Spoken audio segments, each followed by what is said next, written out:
All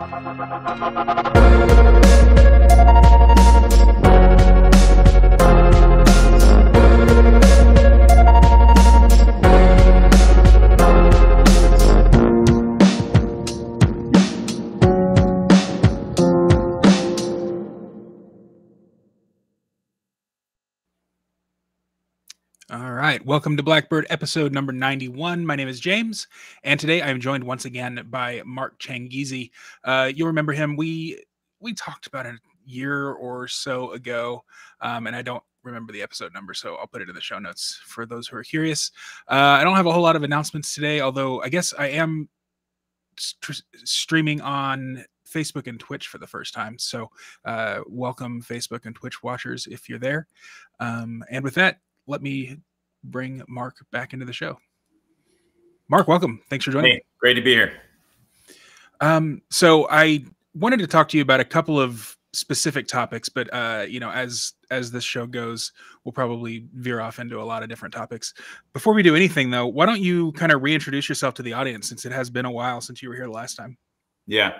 You know, I'm a scientist, theorist, cognitive scientist. PhD was math, undergrad physics math, but I went on and sort of study why the brain evolved to be the way it is, why we evolved to be the way we are psychologically, physically, why culture has evolved in the ways that it has. So for just a couple things, you know, why we have pruny fingers. It turns out they're optimized to be rain treads so that they don't hydroplane when it's, you know, rainy or dewy. Why you see in color vision. It turns out our kind of peculiar primate variety color vision is for seeing blood under the skin so that you can see health and emotions on bare skin. How did we come to have writing? You know, we didn't evolve to read, but it turns out cultural evolution shaped letters to look like nature, to look like the contour conglomerations that happen in just three-dimensional objects, arrangements of objects. And so by looking like nature, then it harnessed our object recognition brain and transformed it into a reading brain. So varieties of things like that, always in new areas, trying to find rigorous ways of testing theories about the general design and function of us, or how culture has harnessed those evolutionary designs and functions. Is it safe to say that most of your work is on human communication, or is it broader than that? No, yeah, no, it's not on. It happens to be that, yeah, I guess when you start, I do have a book that's on the origins of music and the origins of language. And this upcoming book, Expressly Human, is about the origins of emotional expressions, what emotional expressions are, sort of a full theory for really what they are in social animals' lives. But no, it happens to be that those are some biggies that have to do with communication. But no, there's all kinds of stuff. Yeah. Cool. Last time we talked, FreeX was kind of in its infancy. What are you doing there nowadays? Yeah, so the FreeX is a research institute by my colleague Tim Barber and myself. It comes out of the research that we've been doing for the last 10 years, which led to this leading to this book this summer called Expressly Human, Decoding the Language of Emotion. But when COVID happened, really the next research direction that it motivated me to work on was, how does, you know, because suddenly the world was attacked by mass hysteria, which and then civil rights violations and violations of free expression, which we're still dealing with. And all of these things are kind of intercombined, because in order to understand how collective hysteria spreads across social networks, which is one of the greatest dangers that really mankind faces, you have to understand how free expression functions in social networks, and how it misfunctions or misfires when things are going wrong, when there's things being censored. So this is trying to study free expression, the importance of free speech for freedom generally, and the complex ways in which it works in social networks. And so that's what is freex.group, or the Free Expression Group, which is just is really all about that. Sorry, I left myself muted. I think that's one of the more important things that that is happening in the world today, is these the kind of free expression, free speech movement. Just because I mean, not only the social networks, but now the government has gotten involved in that as well. And you know, that's a clear violation of our First Amendment rights, let alone human rights. What and you're also part of a lawsuit, right? Yeah. Along the same kind of lines? Yeah. So it's Changizi versus the Department of Health and Human Services. It's three plaintiffs, Daniel Kotzen, Michael Sanger, and myself. And the New Civil Liberties Alliance, Janine Eunice is our lawyer who works with them. And we're suing the federal government for arm twisting unabashedly starting last April or May.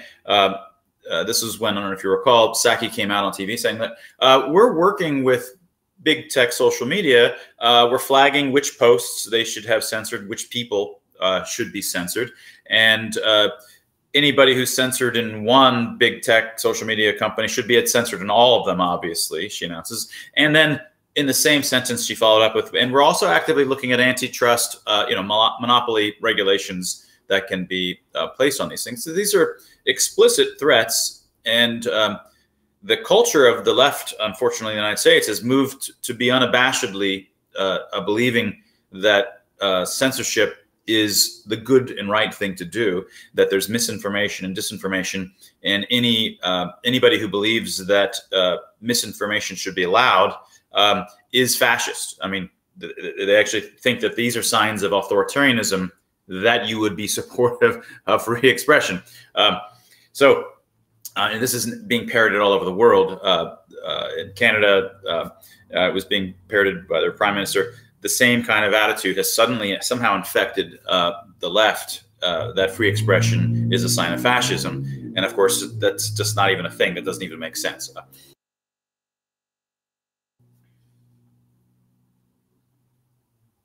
So the other thing, though, that I'm seeing is that this sort of censorship has gone from COVID, which, I mean, sure, COVID was a nasty virus, and, it's life and death. If someone gets the wrong information about COVID, then they could have really dire consequences, arguably. But now it's moved into Ukraine and Russia, and if you're spreading, quote, misinformation about that, now they're censoring that. I mean, lots of us predicted a slippery slope here. Do you think that this goes even further to just whatever the sort of progressive agenda is for the day? Yeah, I mean, and we of course had seen signs of this earlier. Folks were 2020 wasn't the first time that, or 2021 especially wasn't the first time that people had been censored.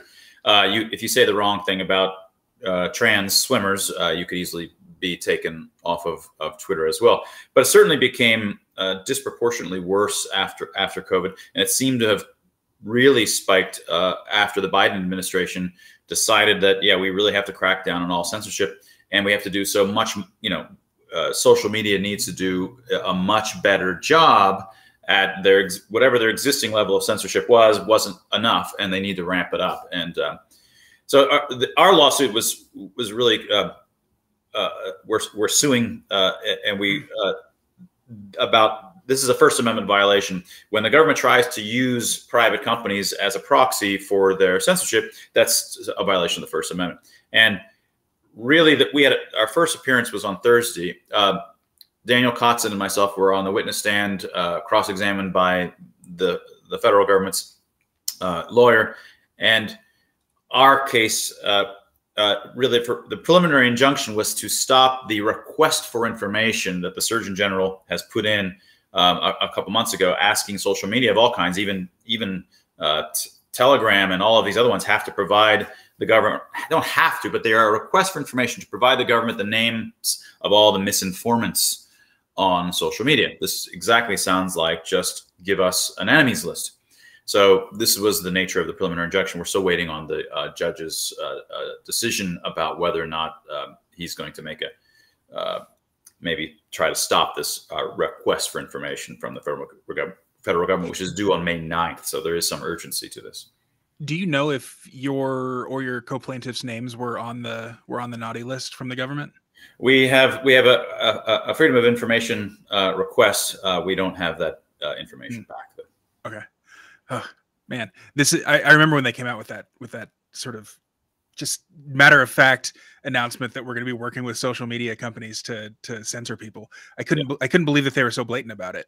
Yeah, and I think I think the culture itself. And I don't listen to NPR, but I remember just one time more than a year ago, I was listening, and I just couldn't believe on NPR. It was constant how bad YouTube, how bad Twitter, Facebook has been to allow as much misinformation as they've been allowing, and they have to do so much more. And it was just banging in your head over and over. So this kind of narrative that has crept into the left in much of the world, and it's just not stopped. So they really believe this, and they don't see the fascistic nature to it, and they're not appalled by it anymore because it's just sort of swept through their own heads. Mm-hmm. Yeah, Elon Musk recently posted a meme. It's been creating a lot of kind of conversation and debate, at least in libertarian circles. The meme kind of depicted a little stick figure who was a centrist standing next to a little pole in the center of the left and right binary. And it showed the left like sprinting to the left and dragging the center with it, which is, I mean, that's kind of the trajectory. The center does have like a leftward drift anyway. But then it showed the right standing still and the centrist standing still, but the center of the political spectrum moving so far to the left that it makes the centrist seem like a conservative and the conservative seem like the far right. Do you think that that's accurate? Do you think that there's, I mean, is it a little bit, I don't know, hyperbolic? Does it miss some of the trends on the right? I mean, I think there's, it's a first order. We've all felt that over the years, but it's a single dimension is way too simple, and something that I've talked about many times starting from a year and a half ago. But I mean, the real axes there's two axes, not one. It's not just left and right. And really to understand what's been going on along the left, I mean, for those that haven't seen it before, and James, I'm sure you have, maybe this is useful. If you've got, here's a graph, right? You have personal freedom going up this way. Mm-hmm. And then you've got economic freedom going up this way, or maybe the other way around. Let's say, I have to think. I'm always getting confused left and right when I'm doing this. But yeah, the cameras are. Is this to your left or is this to my right? Okay, so it's not going to my right, but I don't know what it looks like on YouTube. It might even be. I just want to make sure. Sometimes it flips later. I'm always right. So this is the left. So that we want this to be high personal freedom. So this is the personal freedom axis, more freedom, less freedom. This is the economic freedom, more economic freedom, less economic freedom. So traditionally, the right would be way over here, high on economic freedom, low, like the stereotype of what the right, and low on personal freedom, and the left would be over here. And that kind of makes sense when you have this sort of these two dimensions in a diagonal way like this. You end up with a nicely left and right. But the problem is that since COVID, and potentially before, but at least since COVID, the left has moved to being wanting to have very low economic freedom and personal freedom, right? Yeah. You don't have a right to choose what your clothing you're going to wear and whether you have bodily autonomy for vaccinations, right? So the left is no longer on the left. The left is no longer here. The left is way down here in the authoritarian position. This is authoritarian. This is libertarian is up here. And the right has moved from over here up to here. So really, it's not that the left is running this way. It's that the left has switched down to here.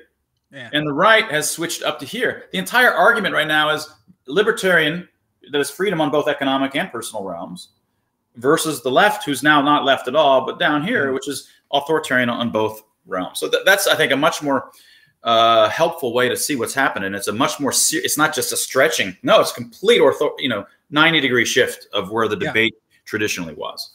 That chart that you're describing is called the Nolan chart, and audience, if you're interested in taking it, it's made by a libertarian organization called the Center for Self-Governance or something like that.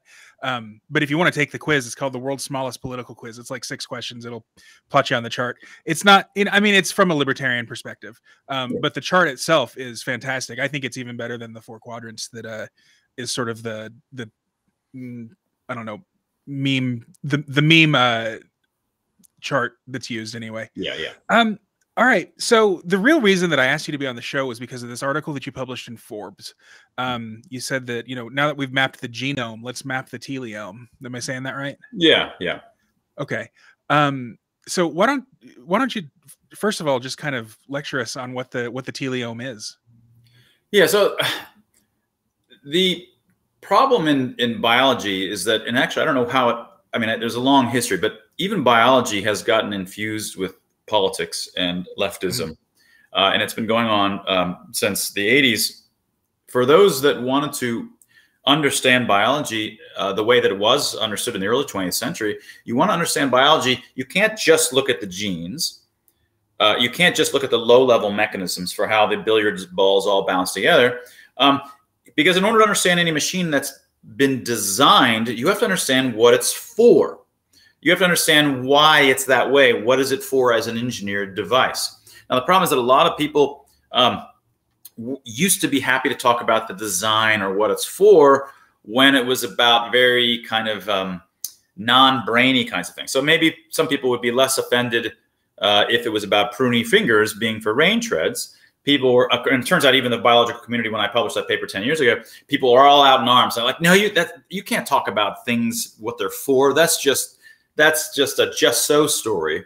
That's just fake science. And it's like, well, these are the same people who are constantly arguing that natural selection, anybody who is so dumb if you don't believe in natural selection, but those same scientists, when you actually pose a hypothesis and provide evidence for actual design, that it's designed for something, they freak out and then somehow don't forget the fact that that's the whole point of natural selection. The whole point of natural selection is that you get design without a designer.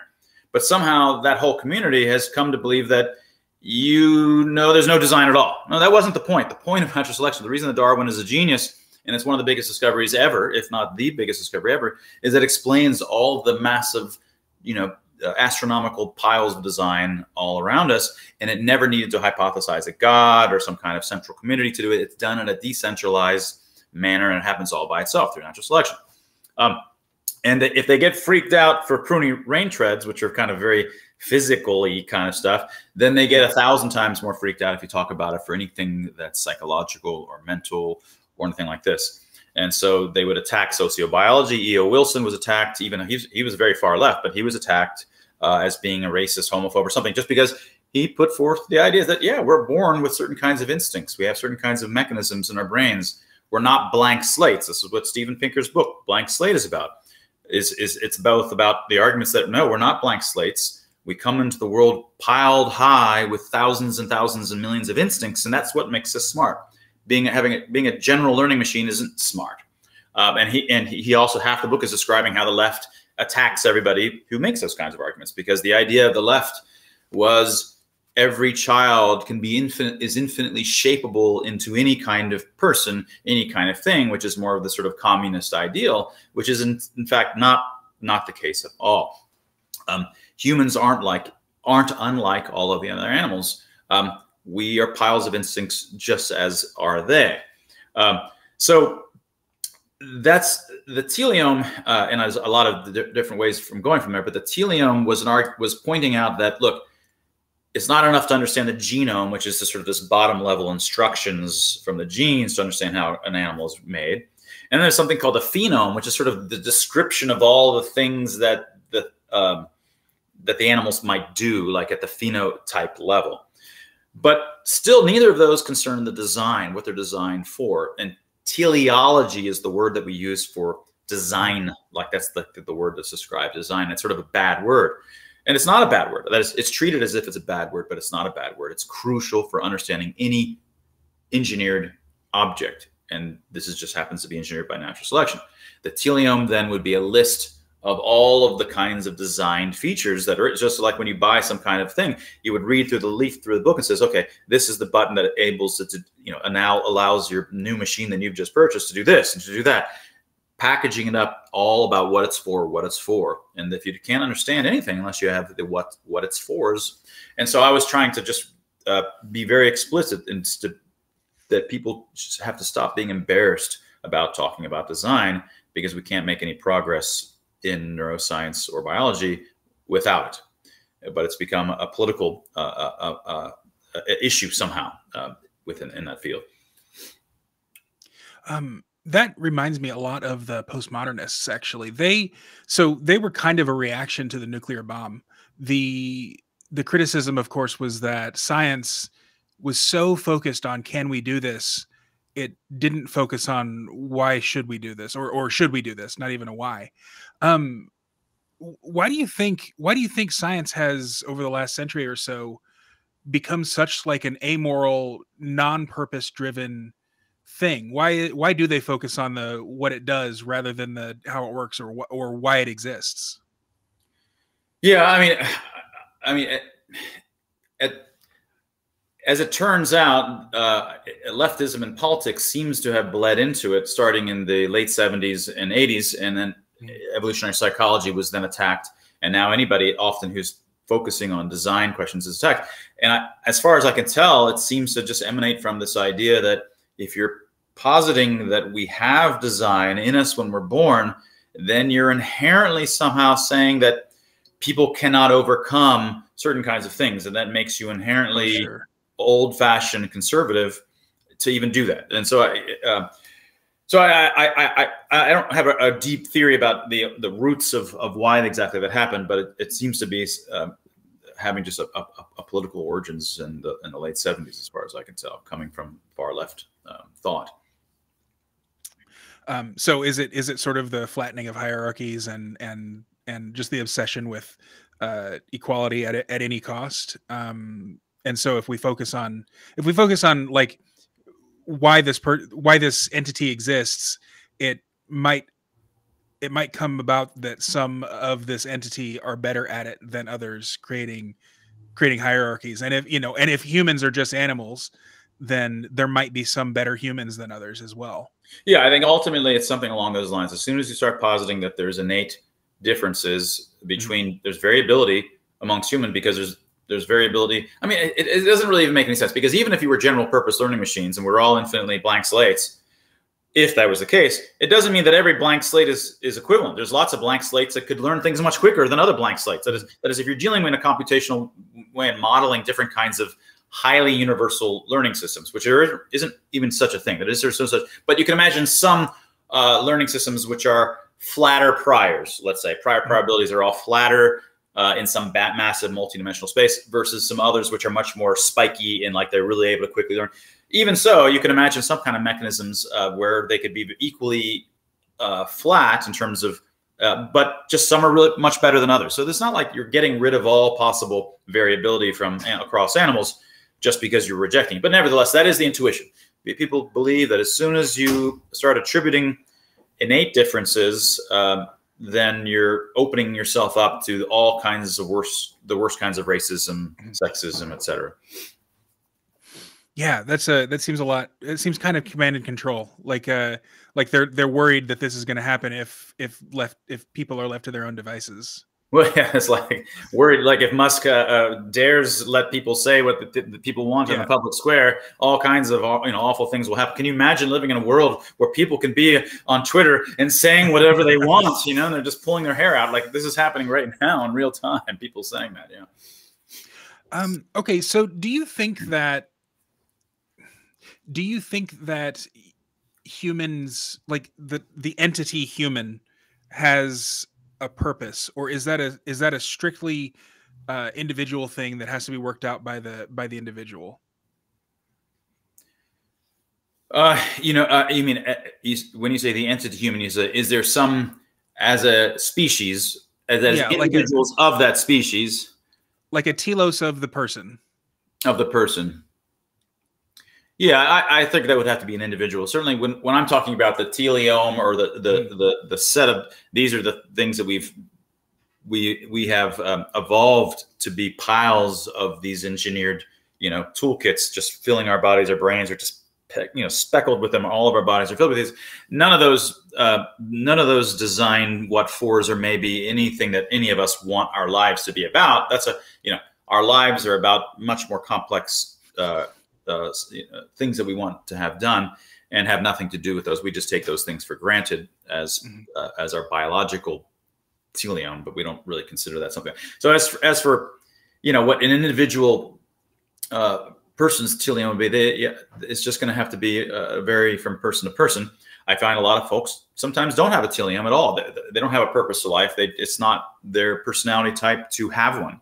I've always been one that, since I was 8 years old, a Carl Sagan Cosmos kid, my aim has always been to answer the questions to the universe. So I had a very romantic, purpose in life since I was a kid, and I've been aimed at it. But I've often found that when I communicate that to others, they they don't have anything equivalent for them. And so I don't think that's potentially even something that many people need. Do you think that's the difference between the so-called NPC meme and those of us who would like to hope that we're not NPCs? Are you familiar with the NPC meme? I may be, but I don't remember. Okay, so the NPC is like the non-player character in a video game. It's someone who's just basically following a script, not really thinking for himself. And the meme is that people who basically just parrot CNN without really thinking, or the Democratic or Republican Party line, without really like thinking for themselves critically, are the NPCs in real society. And it turns out that most people are this because they have better things to do than try to solve the problems of the universe. Right.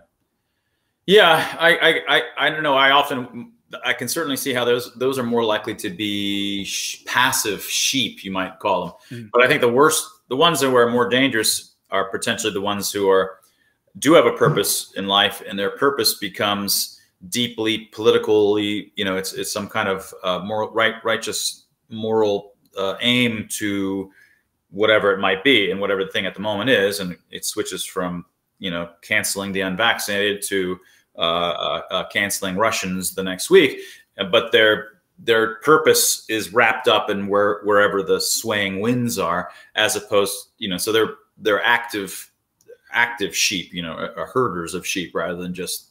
And I would imagine those are much more dangerous, and certainly those are the folks that caused all the trouble, or disproportionately caused the trouble for COVID and COVID mass hysteria.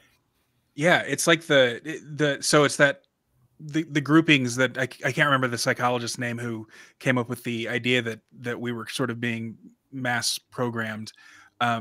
There's like the people who, I think it was like 30% were just completely going to buy into this, and they were the sort of really, really active, the people screaming at their fellow shoppers at the grocery store for not properly wearing their mask. And then there was maybe 30% who were completely not susceptible to the mass hysteria. And then there was the 40% in the middle that were just kind of going along with whatever until they got sick of it. Right. I mean, Matthias Desmond is the one that I think you're talking about. Yeah. And I don't know whether those are, I think they may just be off of the cuff example numbers. I'm not sure if there's real data behind that. And so it's often curious whether how much, the active herders, sheep herders, let's call it, who are morally righteously, causing troubles. It could only be that you just need a 1% of those, but they're really annoying and really righteous, and they can cause real trouble. And it could be that there's 90% in the middle that just don't care. They've got other aims in life or no aims in life. And but they're happy to put, okay, fine, I don't want to fuss. And they put on a mask. And so then you've got even 10%, let's say, who are fighting the 1%. But it's much easier for the 90% to go along to 1%. And so it seems like we're overwhelmed, even though we're 10%, more than 1%, because we're not the canceller type. We're not the types that are going to go after you and ruin your, we're not the type that would do that. So they just bend. And so it's unclear, where those numbers are. I wish we had better data. And we don't have the regime on our side either. Yeah. And we don't have the regime.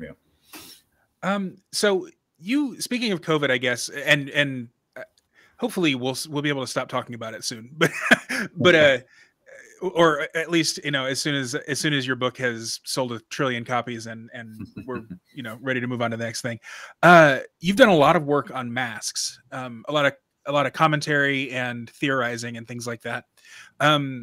It seems to me that not only do you think that masks don't do a whole lot to slow the spread of the virus, but they're actually harmful to the human psyche. Is that right? And if so, can you kind of expand on it a little bit? Yeah, I mean, so in my YouTube series, the Science Moment series, I've covered now probably 35, 37 or different episodes on face masks, and none of them have been on the obvious sides of covering over your only 2 breathing holes and having the kind of cardiovascular issues that come with that.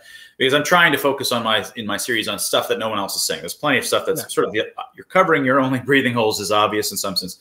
It ought to be obvious, and so I'm trying to focus other kinds of things. So I've been focusing a lot on perceptual issues, on what you're missing perceptually as the wearer, and what others are missing perceptually in looking at you, and also emotional expressions And it turns out there's lots and lots of angles on these things. So the very first one, the very first video that I did, my Science Moments series was on number 51, and then COVID hit.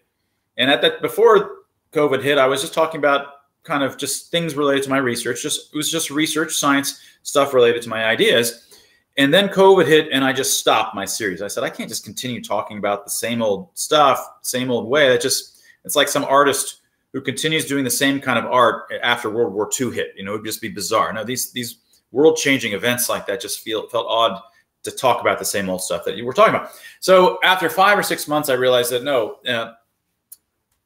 there's so many interesting things to talk about that in just masks alone, but generally with the mass hysteria and the human cognitive biases and free expression and how it works in complex networks and masks, there was just too many interesting things. Right? In fact, in addition to being one of the scariest things that most of us have experienced, if you haven't already seen kind of collective hysteria, 2020 was bizarrely frightening because you just watched all of your friends, many of the people that you love, just turn into crazy Karens who would turn against you if they felt that you weren't sufficiently respecting how dangerous the virus was or how important the interventions. So suddenly, for the first time, we were seeing signs of the stuff that have happened in the Cultural Revolution in China and Nazi Germany and Islamic Revolution in Iran and all, the Hutus and Tutsis. These kinds of collective hysterias where they suddenly have outgroups that are hated, and you're seeing it all around you, and it's spreading. It was spreading worldwide. This is scientifically interesting. So I said, okay, let's restart the series and let's just focus on all of these, so many interesting scientific issues that are connected to this. And so the very first one that I did actually was on face masks and on how they block your vision. We don't think of them as blocking your vision because they're kind of down here, but you don't realize it. But your vision, you see your own feet when you walk, even when you're looking forward. You actually see your own cheeks in your visual field, in your far visual field, like at the perimeter, at the edge of your visual field. So it's not like you're seeing them so much as the edge of your vision is them, right? And so as they modulate up and down or change, it's affecting your visual field or affecting your vision in the sense that it's affecting the limits of your visual field. And that's important because, and to convince you of that, why do you think that football players, for example, put black on their cheeks? They're doing that because it reduces the amount of light that reflects off their cheeks into their eyes. And that's just another way of saying that their cheeks are in their visual field. So when you put a mask on, if you actually start showing where it's blocking, like you see which part of the ground it's blocking, you realize you're not seeing your nose anymore, which is always visible. You can always see your nose in your visual field. And you can't see your cheeks and sometimes even your lips, and you're no longer able to see your feet. We use the far parts of our visual field to deal with, just deal with navigation. You see the optic flow coming towards you, the world moving towards you in your visual field, and you see this implicitly without having to look directly at it. And that's how you guide your behavior so that we can have gorgeous, amazing acrobatic behavior that we have. You cut that, you're much more likely to engage, to have a fall. And falls, no one's measuring how many more fall-related injuries we have, but there's 600,000 deaths per year normally from falls worldwide. And there's several million of hospitalizations. So you suddenly have everybody with masks walking around doing all the kinds of things. Then just that alone, maybe could you have had double the number of deaths? No one's measuring this to figure this out. There was no cost-benefit analyses. And so just one issue of just your lower visual field being blocked, which could have significant harms, was just one of dozens and dozens of kinds of harms, of less obvious harms, not even the obvious cardiovascular ones, that no one else was talking about. And so that was the first one that I did when I came. That was Science Moment one, of 52. I'm now on 177 or something like this. And let me just pause there before I just sort of continue rambling. But yeah, but there's the emotion side. There's all the other perceptual sides. There's so many facets to it. Yeah. Yeah, the emotional side, I think, is the one that sticks to me the most, maybe. To me, it feels antisocial. And if there is a telos to humanity, to me, it feels like building societies is sort of our purpose in order to sort of divide up the labor and that sort of thing. And to me, masks in public makes it so that we're not interacting with the people in our community because, I mean, I don't talk to people really when I go to the grocery store or to the mall or whatever it is, but exchanging eye contact and smiling or scowling or just a quick nod or whatever it is obscured by the things that are obscuring our faces. Right.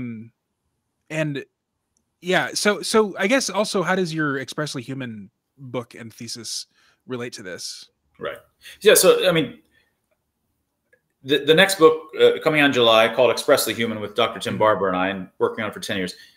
It's about the true language that we speak. The true language that we speak is emotional expressions. And so even right here when I'm talking to you, sure, I'm saying all these words, but if I suddenly started talking like this and only using just words without any intonation at all or prosody, you wouldn't want to listen even one more second, because I'm missing all of the stuff that makes it interesting. And it's not just so the question is, what is it that the emotional expressions are doing? All of these kinds of emphases that I'm doing and I'm raising, and all of these things are emotional expressions. And of course, this is not just auditory, this is video too. So you see my emotions, I'm gesturing. The true language that we're imparting comes through the emotional expressions. And of course, the choice of words that I use often are packing emotional expressions in there as well. So what this book is about is decoding, in some sense, what the language of emotional expressions are. Because most of our human history, so in Harness, an earlier book, I've argued that we didn't evolve to have language. Language is not part of our instincts. Instead, cultural evolution over 200, 300,000 years ago, over time we started inventing a language, and language had to sound like something we were already good at hearing. Language evolved culturally over time to sound like solid object physical events. Hits, what do objects sound like? When an object hits another object, it hits. It's like a plosive. And the other way that objects interact is they slide against one another. Those are like fricatives. Fricatives like things like this. Yeah. And when an object hits or slides, the objects themselves vibrate. They ring. So like if you have a coffee mug and you set it on the table, you hit a spoon to it, you'll hear both of those things ringing. And you can tell that it was a coffee mug that was being struck by a spoon, not a drinking, whatever water bottle, a plastic water bottle being hit by a spoon. You can tell the difference. That's the nature of the ring. And those are like sonorants. They're called sonorants. Vowels, A, E, I, O, U, and then Y and W, which are sort of changing kinds of, they're also vowel-like. And so it's always a hit in a ring or a slide in a ring. That's the nature of physical events. And the sounds across all languages are always plosives in a vowel or a fricative in a vowel. They're always interaction in the ring. Those are called syllables. And when you continue to work out the kinds of grammatical structures that happen amongst solid objects, then you say, oh, well, this is what solid objects always sound like this. This is how solid object events sound. This is sort of this more complex grammar. You can keep sort of deriving more and more complex stuff. And then you can ask in each case, is this what languages sound like, spoken languages? And they do over and over again. So Harness is about showing that the sounds of language culturally evolved to sound like just events in the world. That's how we're able to hear them. But that was recent. All right, so that was a little bit of a deviation, detour. That was recent. That's 200, 300,000. We've been smart hominids, smart humans and hominids before that for several million years before our break with chimpanzees. And we were smart great apes for a lot longer than that. Incredibly social, incredibly smart. How did we deal day after day with no language? How do they still do it, right? We now have language, so we think it's all because of language. No, mostly all day long, we're still coordinating our behaviors with everybody else just the way we used to 200,000 years ago and earlier when we didn't have language. And the way they were all doing it, and the way the great apes still are, and the way the dogs and other kinds of social animals still are, using emotional expression. So this book is about deriving from first principles truly what emotional expressions, the space of emotional expressions are, how they work, what they mean, how they function, so that we can be interacting and have the kinds of complex interactive kinds of behaviors that we have in social networks. And there's a book length discussion there, but you cover it up with a mask, you've covered up that entire language. And it's disproportionately happening all in here. A little bit on the eyebrows, but otherwise, which is left, but otherwise you've covered it all over. And you've covered the color of the skin as well. The color of the skin, our color vision earlier, I mentioned earlier, one of my earlier discoveries from 20 years ago was that part of the emotional expressions is not just the gestures and the facial expressions, but the color changes of skin itself, which is what our color vision evolved to see, which is being all the parts that pretty much change most are the parts that you're covering up with the mask as well. So this is not just like the elbow and the butt, or, the butt might be for some primates a little bit more similar because it's actually up in the air and it's signaling and color changing. And it's something that's both has smells and looks, but still the face is disproportionately different than all of the other body parts. It's the TV screen. It's the social TV screen that has your identity. It has these wide four-dimensional space of emotional expressions that we derive in the book and explain. It's what allows us to these interacting back and forths of these expressions that allow us to engage in a kind of a conversation and come to a compromise quickly. And without it, our language is gone. The basic language that we evolved is just cut off.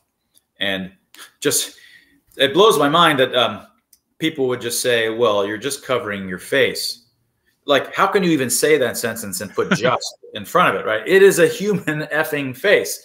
It is the center. It is everything. There's just nothing but human faces. The world for humans is other faces. It is the screen upon which you've got, 50 or so micro muscles moving all around. Micro muscles which don't do anything for chewing, basically, or for breathing. They're just there to wiggle and shake and do all these complex modulations for other people. That's what they're for, right?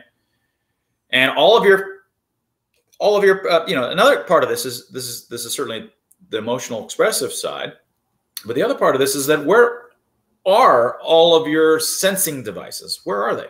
All of your sensing devices in all animals that move forward, put disproportionately much of their senses up at the tip, at their head, because that's the part that leads. So once animals evolved to be like, if you're a floating jellyfish, you don't have a head, you don't have a part that leads. So they have a kind of a distributed network of neurons. But once you had animals that had heads because they were moving forward, the head is where they put all these sensing devices because that's where they need to be. And so that's also why the brain is in the head. This comes from my advisor, Chris Cherniak. He sort of made this sort of point, and as well, he generally kind of predicted the structures of nervous systems by saving wire, minimizing the amount of wire that's needed. But it also explains why the brain is in the head, because it would be probably safer to have the brain in your chest, protected by all this stuff. You don't want it out in front, like at the leading edge of the vehicle in some sense. But it's out at the leading edge of the vehicle because 90% plus of all of the senses are here: the eyes, the ears, the nose, the taste. All of the sensory enderings, if the brain was down here, would have to have tons of wire all going down to get there. So instead, you want the brain right next to it. So you have all these little short wires that just go straight into the brain without any wire. So you've all of our senses are right here. And when you put a mask right here, you block all of them. You block the far lower parts of your visual perception. You're blocking your ability to smell. You're blocking your ability to, this is also the part in all animals where you reach out and you grasp and you eat. It's your main hand for all other animals except for humans. We have, two nice hands for us primates, but the rest, it's the main grasper. For my pistachio, the parrot downstairs, he's climbing everything and he's using his beak. This is one of our graspers. You cover this up. You cover one of the main ways we interact with the world. We smell, sniff, look at things closely, get there and use it. Everything that matters really perceptually and emotionally and identity-wise is all here, and breathing-wise, and then just like, oh, we'll just cover that up without any evidence that there's, in fact, with counter evidence prior to this, all the RCTs prior to, we're just going to do it, and there couldn't possibly be any harms to covering up a human face. These are the broad-minded people who, have very complex positions about biological sex, and everything is super subtle. Oh my gosh, you shouldn't just be black and white. Like, you should be super subtle about everything. And then, how about a mask over your face? Sure, it doesn't. There's no other possible downsides. Just a mask. It's just a mask. Is it the case that every solid scientific study, RCV, is that it? RCT. RCT, thank you. That's come out even since COVID has sort of debunked the idea that it's that the masks are doing anything to stop the spread. I know prior to COVID, that was just the sort of conventional wisdom. These things aren't going to do anything, so don't wear them. Right. And after COVID, there were some lab studies where a dummy head would cough into a mask, and it would slow this particles. But in the real world, and actual tests that, you know, have a control and a variable and all that stuff. I don't know of any that were. Yeah, no, there's been two major normal style RCTs for masks, and one of them, the Danish study, no effect. There was another study that was done in Southeast Asia. The Abaluk was the main author, and the press went crazy. Oh my gosh! But actually, when you look at it, it's something like cloth masks, no effect. Surgical masks may have had a 10% effect reduction if you actually took all, but there's all of these issues with their methodology that have been pointed and holes poked in them. But even if you take it on face value, it had the most meager effect for just surgical masks that you can possibly imagine. So it's effectively almost no effect, right? So, and lots of other studies which aren't RCTs, but they're showing, you know, adjacent regions that both had or did not have masks, and you just see the exact same graph, you know, some arbitrary shaped graph of the cases just due to that region in the same exact funny shape, region after region from adjacent areas. And so across, another thing just came out last week, Western and Eastern Europe studies of the counties or of the countries that had mask mandates and that didn't, and the correlations were either zero in terms of cases and mask conformance, or negative. Or positive in this case. In other words, that is where there were some significant correlations was the more they wore masks, the more cases they had, not the other way around. So if anything, things are going in the wrong direction, never in the right directions where masks are shown to be effective. Yeah, which seems counterintuitive, but like, you know, I mean, at the very least, there's no conclusive evidence, and there's especially no conclusive evidence that the mandates worked. So. What about little kids? I've heard that there's been just little kids who've been learning to talk for the last 2 years are having tremendous trouble with learning language. Do you have insight on that, first of all? Yes or no? I mean, no, I don't think I have any special insight on that. I haven't been keeping up. I remember seeing a couple studies come through, and on the, I think it was more general, the general extent to which age groups are behind in school. Well, I'm not sure if it was just language specific, but there's certainly been a lot of backwards lost school time and being pushed back by 6 months or a year, depending upon the socioeconomic class and stuff. I would imagine that seeing lips is important for people in learning language. I'm not sure how important it, you know, I think historically people thought it was really important. I don't, my own impression is it's not nearly as important as people think for learning language. But you're missing emotional expressions. I think there's going to be a lot of catching up to do for some of these kids who've only seen other kids with their masks on and not getting the normal emotional development at the right time, at the crucial points of their life. You know, these are things that have to be done at the right ages, and if you miss those ages, you might always be handicapped. I do wonder if there'll be like a spike in neurotypical kids being diagnosed with autistic spectrum disorder, like wrongly diagnosed just because they don't know how to express their emotions because like it hasn't been modeled for them. Well, I guess on the other hand, you know, when you're that little, most of your human interaction is at home anyway, I think. You know, but that said, there's always the funny old man who smiles at the little kids in the grocery store and stuff like that. So yeah, I don't know. I hope that the kids that have been born in the last few years don't turn out just completely screwed up. So well, anyway. yeah, I mean, there's the mask side of getting screwed up, but I feel as if, and I think there was data to back this up, that the degree to which people became swept up in it was a little bit related to younger ages. Younger ages took it more seriously. Younger ages now are potentially affected by this and thinking that shutting down society, locking down people, potentially banishing people who don't take the right medication that they're required to. All of these things, telling people that you're not allowed to come to our house unless you have taken a certain kind of medication. I've heard all of these sorts of stories. And then, oh my God, I found out later that Doug, he was at the party and he had been feeling a little sick, but he didn't tell anybody. And then they're all mad at Doug and like he's kicked out of their social group. These kinds of new kinds of these kinds of neuroses are being baked into this next generation who now think it's totally okay to behave like this generally to other people. It's kind of just sort of them believing that that kind of authoritarianism, at least even at a cultural level, amongst their friends, that kind of control is something that's okay to do. And I worry that that could stick with them for a lifetime. Yeah, that's I don't think I've lost friends, but I've certainly lost touch with a lot of friends who, you know, I mean, I've seen the people who I've lost touch with since, you know, they got the all clear that it was okay for them to leave the safety of their homes. But, you know, I mean, I was going to parties and going to dinner and hanging out with my people who weren't afraid for the entire 2 years. Yeah. So, you know, in some sense, like, I mean, I hate to say that I've lost the friends, but the friendships just have kind of dwindled. And that's, you know, that's sad. And that's truly a loss in my life. And I know that there's a lot of people who, you know, their social circles are a little bit less, let's say, politically diverse than mine, who may have just completely lost touch with everybody close to them.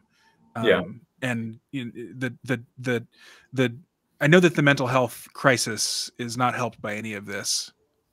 I would imagine that there's been a rise in suicides of all ages and things like that. So, and certainly drug use and alcohol use. I mean, liquor stores were among the essential businesses that were allowed to remain open. So we went from drinking in bars to drinking alone, and that's very rarely a good idea.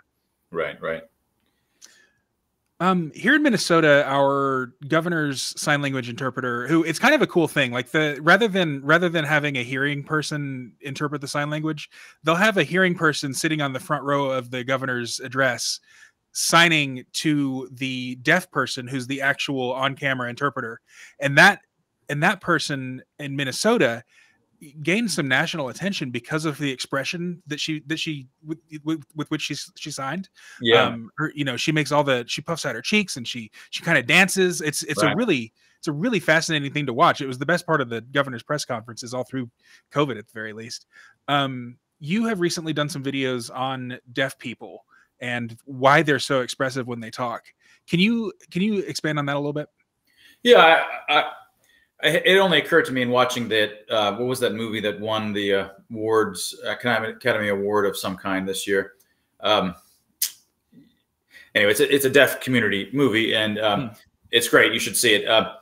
You just search on Deaf Academy Award, and I'm forgetting the name right now. Anyway, but and I talked about earlier, as I'm expressing and I'm engaged in both emotional facial expressions, gestures, and intonation and prosody and all these kinds of stuff in my talking here. But we don't tend to consciously notice it, right? Because we're just doing it all the time.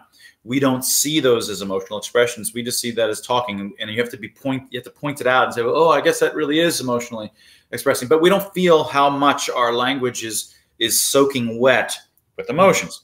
But this is why to non-deaf people who are watching deaf people, that's because we're not used to you know, that culture of how they express themselves. So the assumption should be that they've come to have their own, you know, cultural evolution of having sign language as their language, and they're going to be just as expressive in the way that they communicate as we are for us, right? That's a kind of a human universal, except that they can't do it with the auditory side, so they have to put it all in the visual.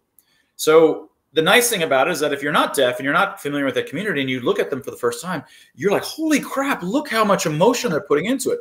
Because it's all in their face and all in their hands and their gestures, they're doing it all in that modality. And you see it all, right? And it feels overwhelming, but it's the exact same amount, you know, to first order, it's going to be the exact same amount that we're all doing. And that's what's nice, because things that are on your own body, your own spit, you don't taste your own saliva, right? You can't taste it because it tastes like nothing to you. But like a frog who had your saliva in your mouth would be like, oh, that's so weird, right? It's because it's something outside of its baseline saliva taste. So our own emotional expressions we're just too used to. We can't see it any longer. And so that's why the deaf community is a nice example that really shows you in the channel of information going from human to human at all time is just packed. It's just soaking wet with emotional expressions. And you can just see it when you watch real people, real deaf people, you know, that are part of the deaf community signing rather than us, you know.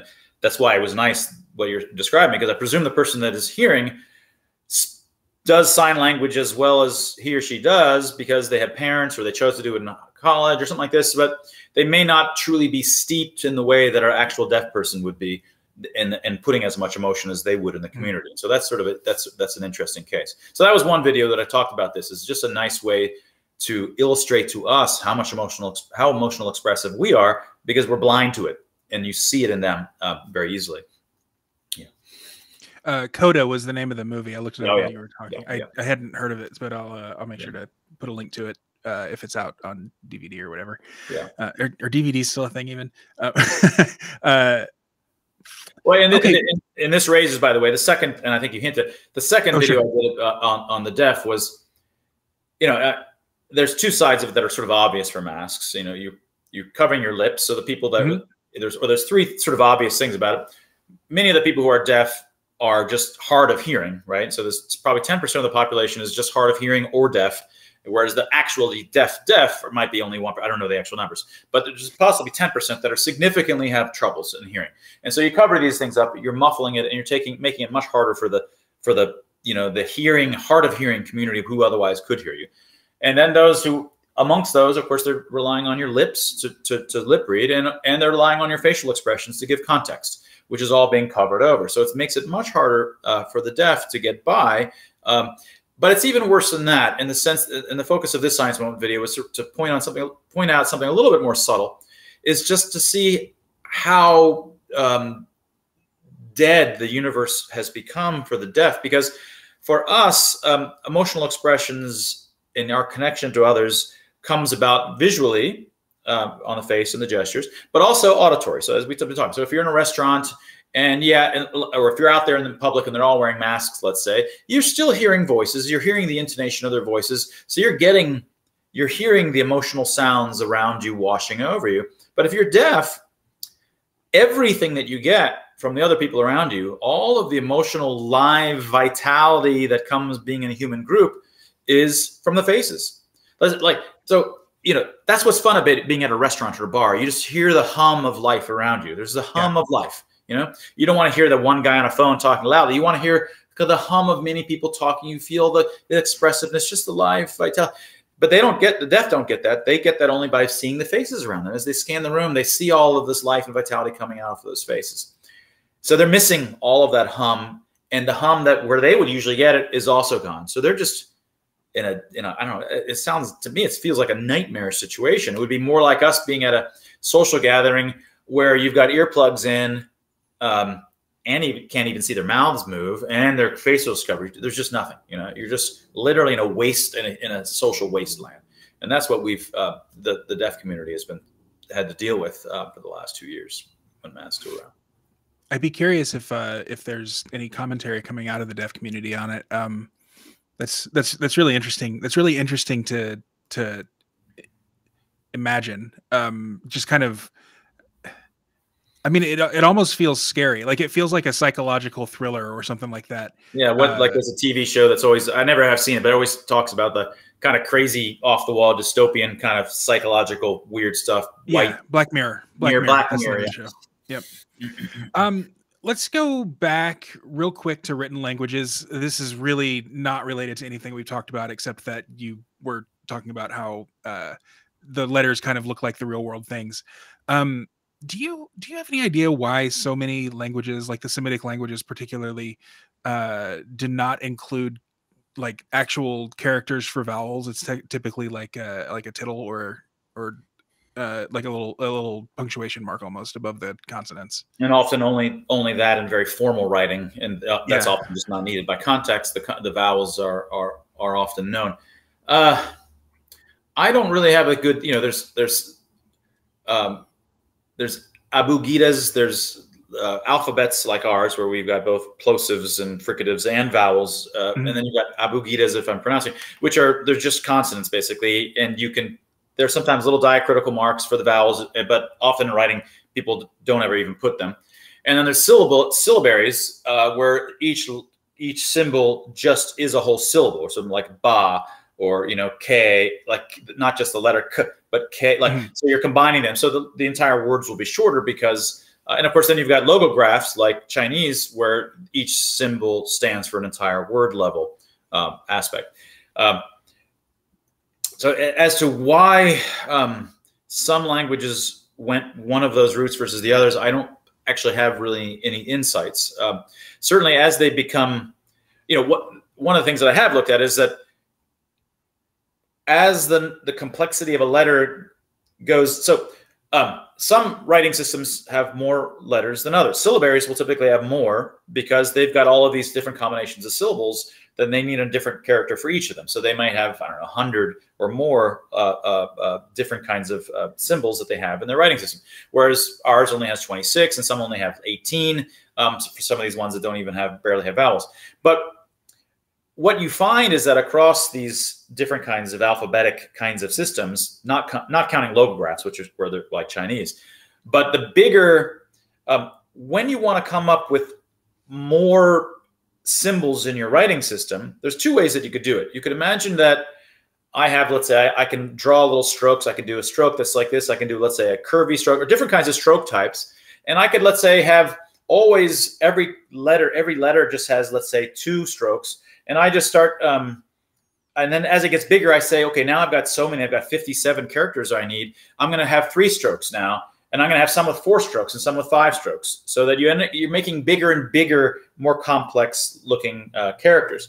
The alternative would be that you come up with just more stroke types, but you keep the number of strokes per character about the same. And it turns out that when you look across 115 writing systems, the way that actual writing systems scale is that when they get bigger with more characters, they keep the same number of strokes per character. And it turns out to be about 3. So they keep 3 strokes per character, and they come up with more and more stroke types in those larger, so that you can have the combinations that you need. And the idea, though, this is what got me into this sort of realm of research 10, 15 years ago, is that what 3 is typically what a typical junction, in natural scenes, like a Y junction. Like you look at the corner of the room you're in, you've got 3 contours that meet at a, that meet at a point. The average, there are junctions like T junctions and L junctions, but most of the ones that are sort of useful and decomposing objects are going to be various different kinds of 3 component junctions. And so the idea was that writing systems are trying to make sure that they have only 3 strokes per character, because that's the way that you're good at processing what those letters are. And then the entire word will have the complexity that's something more at the level of an entire object, something like this. So the next study was then saying, hey, if this is right, then it should be that the kinds of junctions that you find in writing systems, the kinds of conglomerations of strokes in a letter, are not just the 3, but they actually have the topological shape that you find in natural scenes. And that's actually was the case. So this was an earlier sort of seminal discovery in 2006, that basically writing systems have culturally evolved so that the letters look like nature. That is, they look like the kinds of contour conglomerations that happen in the real world amongst physical opaque objects, not like the ones that don't happen amongst opaque objects. So in this way, cultural evolution shaped, remember we talked about it before, they shaped the sounds of spoken language to sound like events. In this case, writing, which was much later than spoken language, culturally evolved so that the letters looked like parts of objects, so that the word looks like an object, has an object-like level interpretation from your brain's point of view.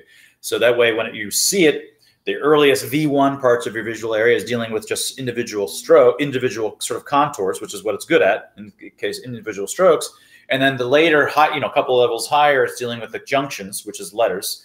And then by the end of this hierarchy of this inferotemporal hierarchy, you're recognizing what would usually be recognizing whole objects is recognizing the whole word.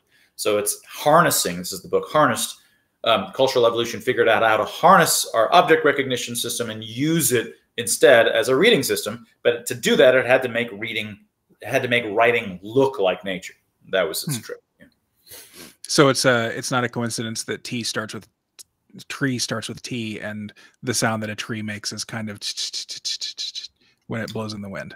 Well, so this is a slightly different. You can still have it to be the case that the letters themselves had no correlation to the sounds that they make. Yeah. Right. But it turns out that there's and to first order, that's the case. But to second order, there are a lot of things. So I talk about this in Harness.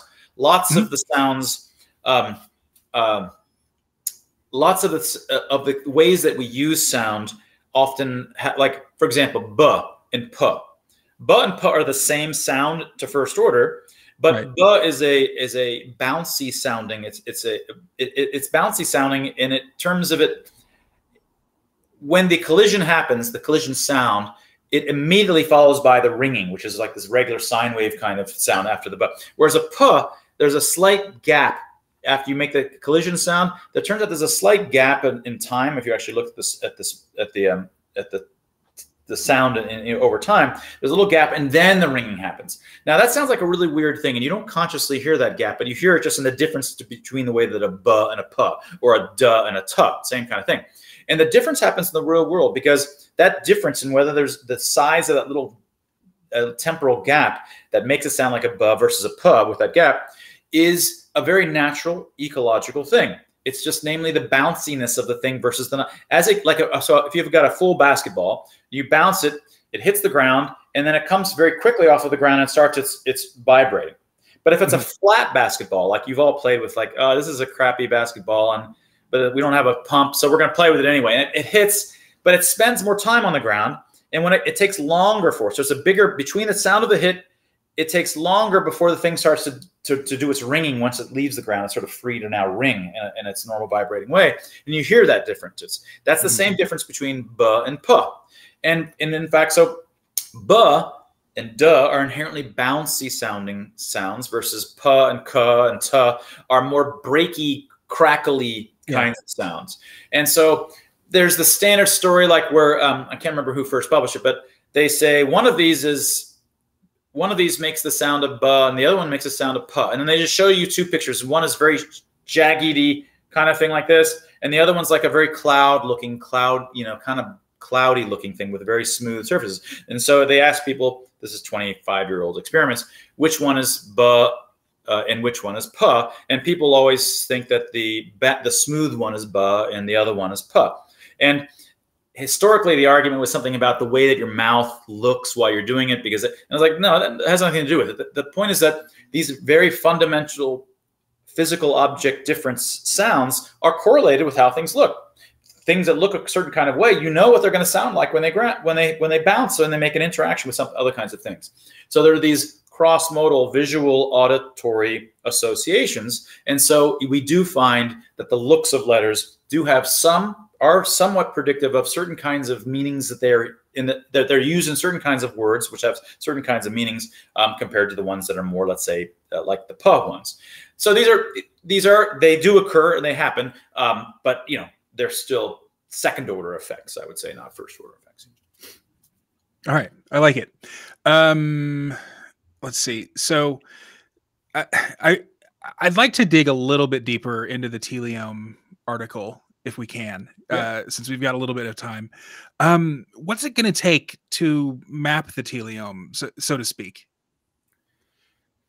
Yeah, so I mean, and I'm also trying to think at the same time how if there's a nice way to map this conversation about the teleome back to COVID too, which is sort of I think there is probably something interesting there. But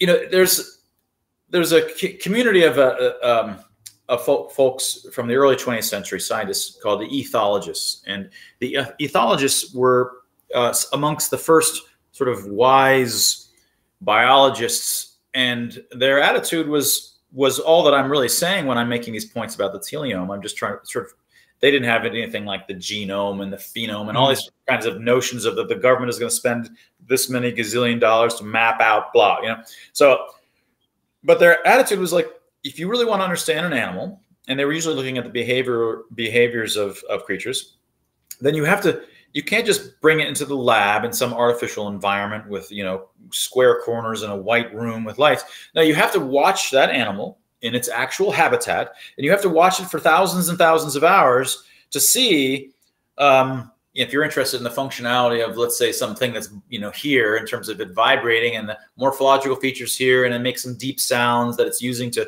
to signal to others in the same. You need to really understand this little bag that fills with air isn't just some bag that's filled with air that you can study all on its own. You've got to watch what it's doing, when it's using it, who it's doing it to what. And you really have to understand the full structure of its life in its habitat to get everything. So if you're going to understand what it's for, it's always going to be fleshed out in terms of, oh, it's for vibrating at an unusually deep level for that thing, because the ears of the females are disproportionately sensitive to that. And when they come, they're always hanging out in trees upside down and whatever. I mean, it's just some kind of interesting story but that's what you need to say. And this is why it's structured like this, because if it wasn't structured like this, then when they're upside down, they'd never be able to hear with their ears that are like this. I mean, usually it's not kind of, that sort of sounds very peculiar. Often the stories are actually more general, at least the ones that I'm interested in are a little bit more universal than that. But you have to understand the animals in their habitats with thousands of hours. You have to basically, the idea is you become one with the creature. Maybe like in the movie Avatar, you really have to really get one with the creature to really understand, rather than just taking the thing, anesthetizing it, putting in, just activating its brain and doing experiments with its head pinned down. So for example, one example that I often use is that imagine that a toaster falls from an airplane, and this reminds me of the old movie, The Gods Must Be Crazy. But imagine a toaster falls into the middle of the African desert, and there's a tribe there that's never seen other civilizations before, and they're just see a toaster for this first time, and it's got the wire coming off it, and what are they gonna or actually, like, what, make it a stapler, something like that. Doesn't need to be plugged in. Stapler. Now, if they see a stapler, to understand a stapler, it's not enough just to play with the mechanisms, right? Because a lot of the mechanisms of the stapler are irrelevant to it. Like, for example, most staplers, they open up. That helps you replace it, to pull something out and replace it. But you can imagine that they might try to use them as nunchucks, right? So, like, they're holding it, they open it up, and on that basis, they're spinning around and they're trying to hit each other in the head. And they're like, oh, if you do it just right, occasionally the staple sticks into their side of their other person's head, right? And they might say, okay, now let's just practice. Let's just do all these experiments to see, its rate of closure versus, what's the exact pressure to make it open up. And they're doing all these weird things that just don't have anything to do with the functionality, which is really all about fastening paper together, right? Or fastening, let's say, leaves together, something that's in there. Once they get, oh, this is for fastening leaf-like things together into a bundle. Well, then now you're focused. You can look at exactly certain ranges of mechanisms that actually matter, because they could be bending the metal, like the metal upon which, let's bend it this way, and then if we bend it back, does it break or not? Oh, it broke. Maybe that's part of the mechanism. No, none of that matters. There's always infinitely mechanisms and infinitely many inputs that you can do to any kind of complex system, and much more so, and much more complex things than a stapler, that just don't matter. They were never designed for that. And when you do that, you're just playing games that has nothing to do with the function of that piece of equipment. And you only understand which things you should do to it versus that you shouldn't, or that are irrelevant, by understanding what it's for, right? And so it's only by understanding, the first thing that they need to do is say, what could this be for? A smart person is like, oh my God, this is obviously, now that we see, we've got these paper-like things, it's perfect for that. It's got to be for that. Doug, stop using it as nunchucks. You're going to break it. Right? That's the whole point. And suddenly, when you want to go to animals and study animals, people lose their common sense and they become political, and they say, no, you're racist for wanting to understand what it's for. It's like, what the heck, man? No, that's not how it works. Yeah. Cool. All right. Well, I think we can probably leave it there. Do you have anything to plug? Do you want to tell people where they can follow you and read your work and that sort of thing? Yeah, I mean, I'm on Twitter, but I've been actually, for the case for this law suit against the government, I looked back after I've been censored several times, 12-hour suspension, 7-day suspension, permanent suspension. Then I appealed and got back in. And eventually, when the lawsuit came out, I looked at my impressions over the last January 2020, and you can actually see I rise, and then in May, when Psaki was starting to tell everybody that they're working with the social media to censor misinformers, and so May was my peak impressions per month, and then since then they sort of started turning up more and more ratchets, and I just would fall and fall. I'm down to the number of impressions is down to before anybody knew me on Twitter. And if you come to my page, it just shows this tweet is censored, this tweet is censored, this tweet is censored. If you try to find me at all, you can barely find me.